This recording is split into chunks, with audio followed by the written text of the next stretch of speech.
So let's start again, and let's think about. So here we've written down the divergence theorem, and let's think about using this. Now, you know, part of the trouble here is that this divergence is not well defined when x is equal to y is equal to naught, because you've got a 0 in the numerator and a 0 in the denominator. Okay? And if you look at this first term, this is blowing up to infinity. So is everybody happy that this divergence is not well defined when x is equal to y is equal to naught? The great thing is, look at this equation. So on this side you have the divergence at x equal to y is equal to naught because you're integrating everywhere inside the ball.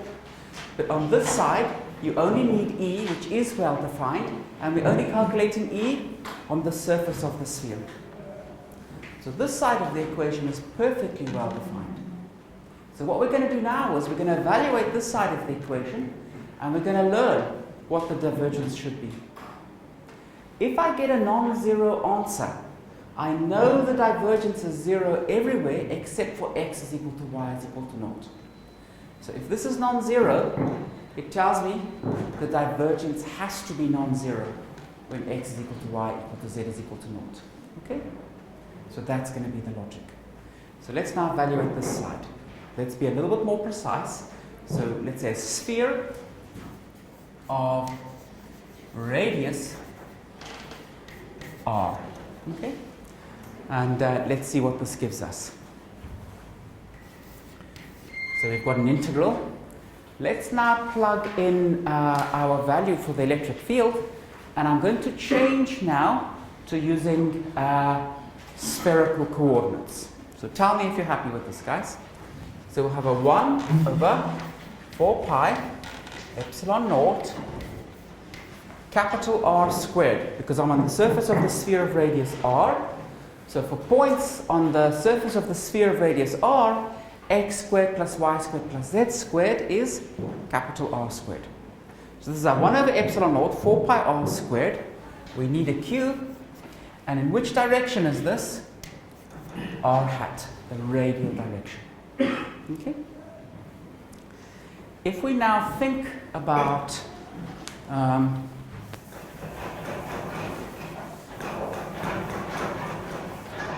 some sphere.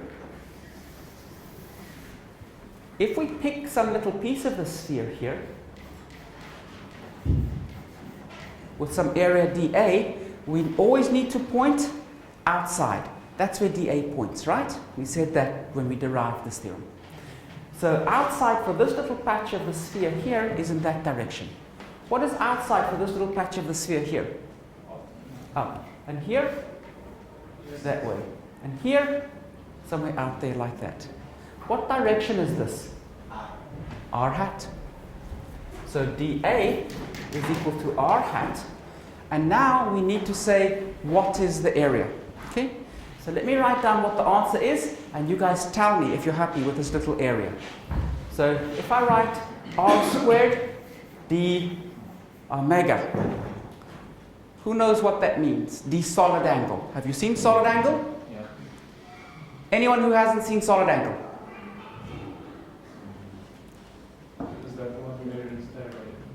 Solid angle is measured in steradians, that's absolutely correct. Shall I talk a bit about solid angle? Yes. Okay. So, you know, when you do geometry, there's two different things you can talk about. One thing you can talk about is how big things are. And that's things like volumes and stuff like that. The other thing you can talk about is what is the shape of something. And when you talk about what is the shape of something, it doesn't matter how big it is, you're talking about something different. So, if I look at this triangle, okay, with that angle, that angle, that angle, and I look at this bigger triangle, you know, this angle is the same as that angle, and this angle is the same as that angle. They have the same shape. And if I want to say what's the same about them, I need to write down a quantity that doesn't depend on how big the triangles is. It just depends somehow on the shape of the triangles. And that's what the angle theta does. Theta is telling us about shape. So, how do we do that? How do we write something that doesn't depend on the size? Well, if you have a segment, and this angle here is theta, and you have a little arc there, which is, say, got an arc length s, and this distance here is r, then what you can do is you can say s divided by r is theta. And let's see why this is a good thing to do. What do we measure s in? We might measure s in centimeters. So s is a length. If you double the size of the triangle, if you double the size of this picture, what will happen to s? It'll double. R is also measured in centimeters. It's also a length. Double the size of this figure and R will double, right?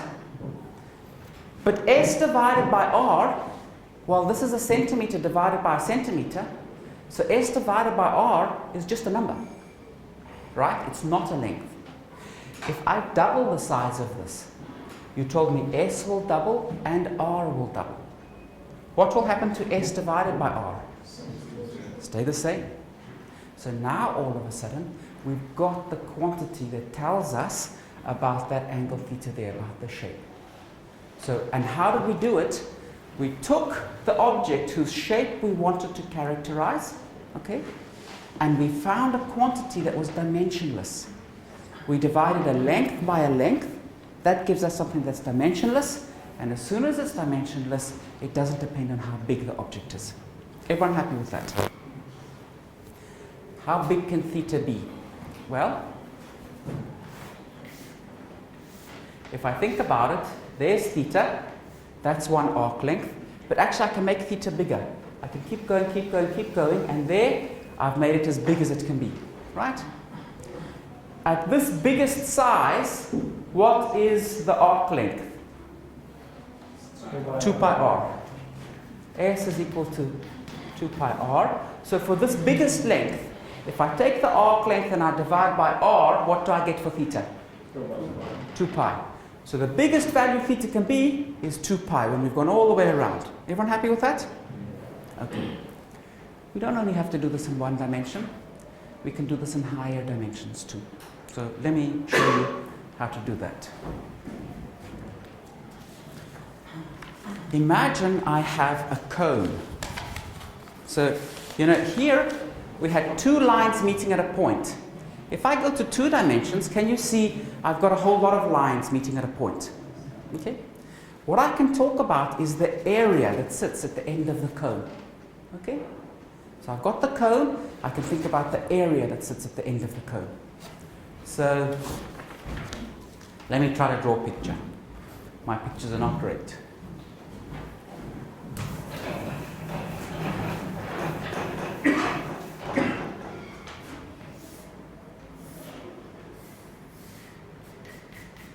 That's the area at the end of the cone. These lengths here are all R. That is A. Okay? And let's, for comparison,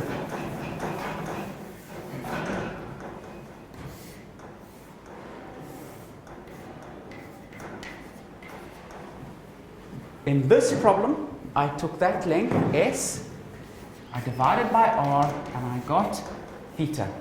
And S characterized that angle, how far open this is. What will tell me how open the cone is? That area. If that area is 0, the cone isn't open at all. If I open the cone more and more, that area gets bigger. Does everyone agree? So let me take the area. How do I make something that's dimensionless? I need to divide by r squared. Because what do I measure areas in? Meters squared. So to get something that's dimensionless, I need to divide by a meter squared. I divide by r squared, and this is called the solid angle. Okay? It's just the generalization of this. Now, if I make the sphere as big as possible, so if I open the cone up so that I get a whole sphere, okay? So here, I open the circle up, to get a whole circle. So for the whole circle,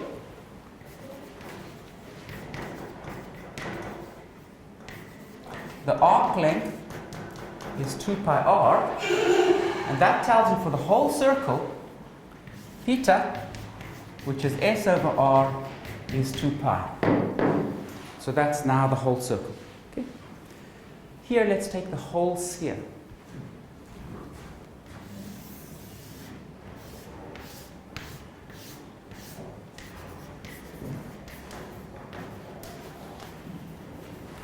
What's the area for the whole sphere?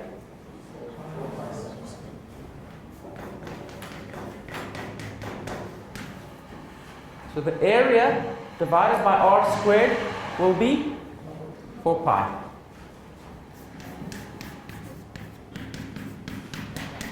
So in the same way that theta goes between 0 and 2 pi, the solid angle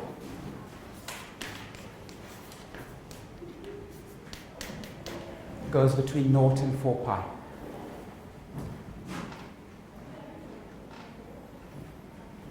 Okay, guys, I want to use solid angle from now on.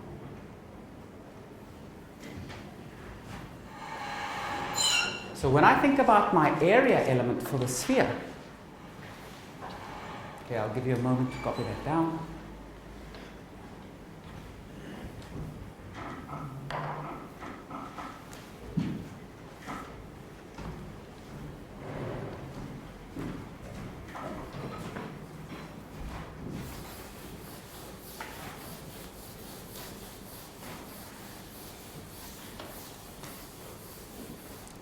You know, if I have a circle and I pick a little piece of the perimeter where there's a little angle here, d theta, and I say to you, what's that length there?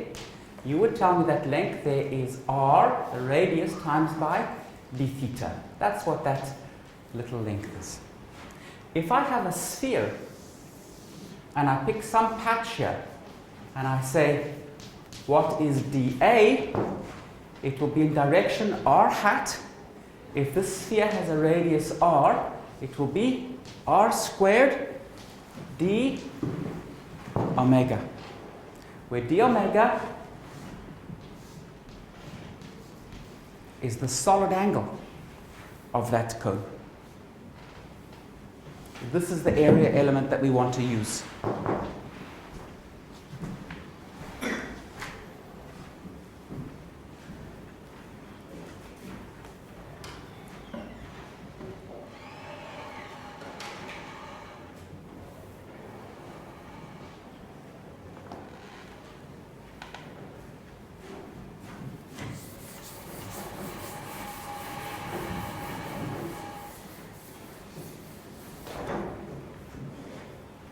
When you read books about electromagnetism and other subjects like that, you will see d capital omega appearing a lot.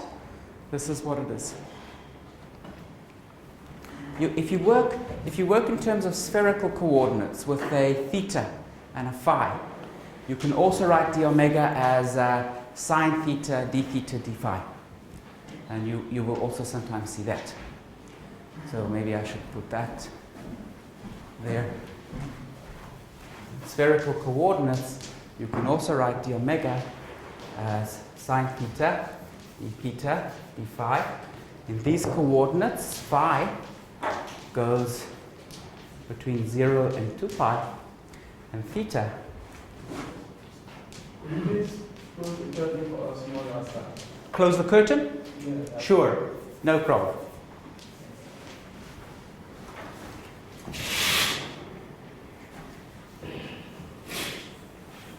Does that help? Thank you. Sure. So that's what d omega would be in terms of the angles that you have for spherical coordinates. Okay. So now I want to do this integral.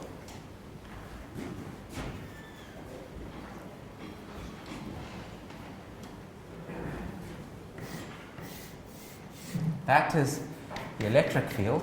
dotted into. Now here I'm going to put r hat, r squared d omega, and I want to dot this into dA. That's dA. I guess I can include the r hat in the e.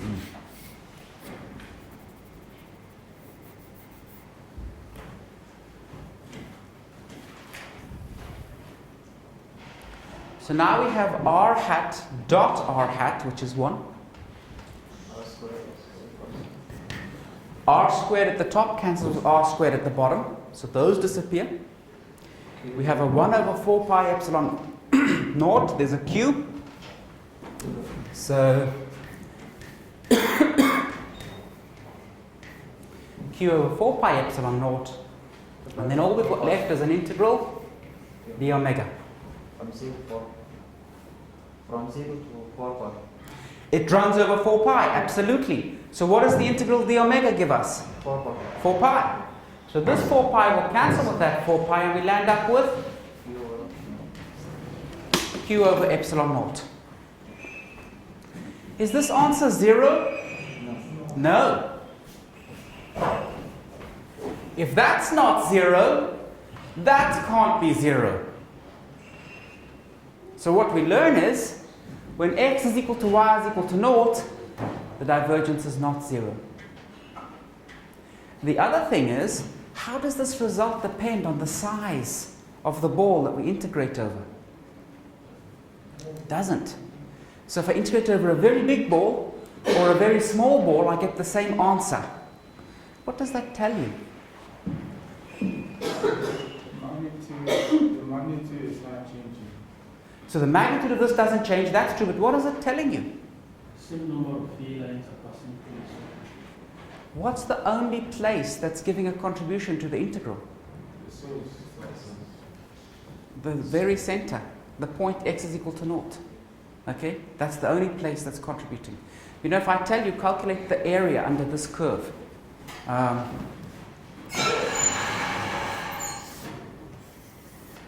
if you stop here and you stop here, do you get the same answer? No, because here you've got that area. If you stop here, you have to now add some additional area. The only way you'll get the same answer at this point and that point is if the function looks something like this, and then it's naught.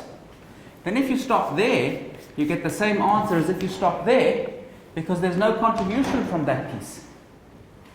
Now here we get the same answer for a tiny sphere as we do for a very, very big sphere.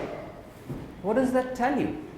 All of the contribution to the integral is coming from x equal to y equal to naught. That's the only point that's contributing to the integral. Does that make sense, guys? Good. Okay. Now we can write a few more equations. So we proved this for 1 point charge.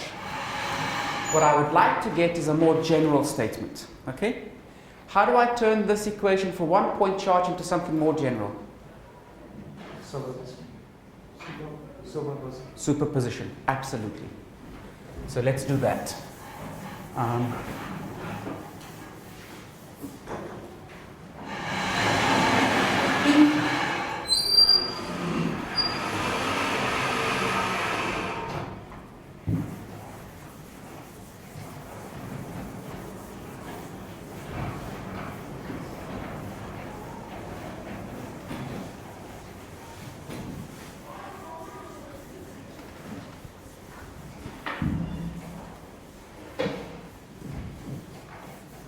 So, before we do superposition principle, let's do one more thing with a single charge, and then we'll use superposition.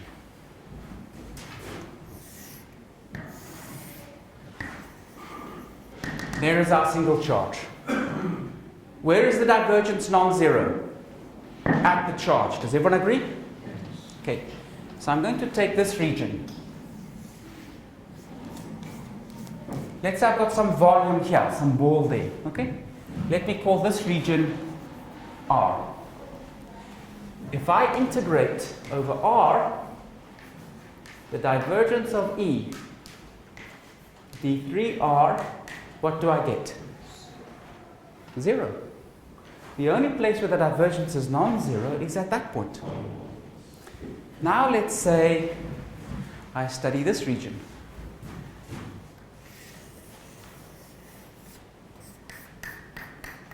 Let's call this B.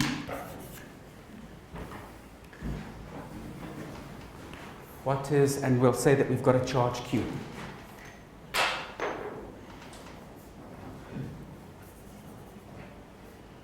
So we've got a charge Q. What is the integral over B of the divergence of E d3R? Q of epsilon naught. So what is the rule? If the charge is inside the region we integrate over, we get the charge there. If the charge is not inside the region we integrate over, we get 0. Good. So now, I want to write down the answer for many charges. Q1, Q2, Q3. I'm not going to label them all. Just a whole bunch of charges, okay? All over the place. The most general situation you could imagine. And let's say that this is my region.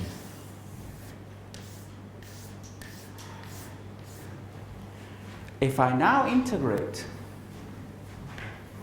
the integral of the divergence of E over d3R over this region, let's call it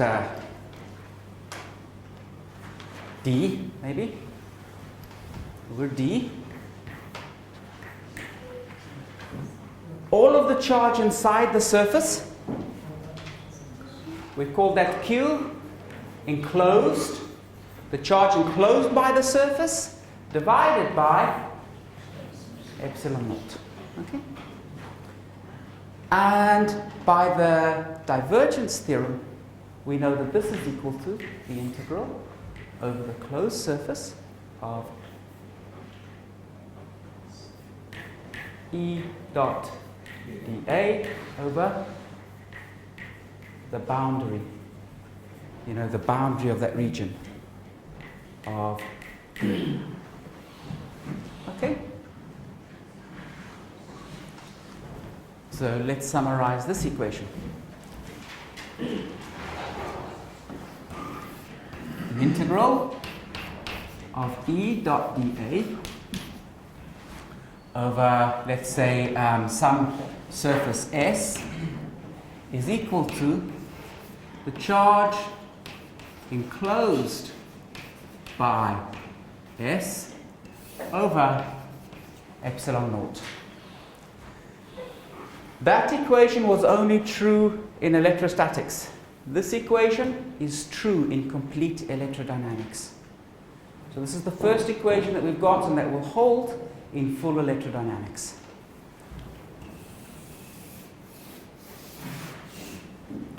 True in electrodynamics.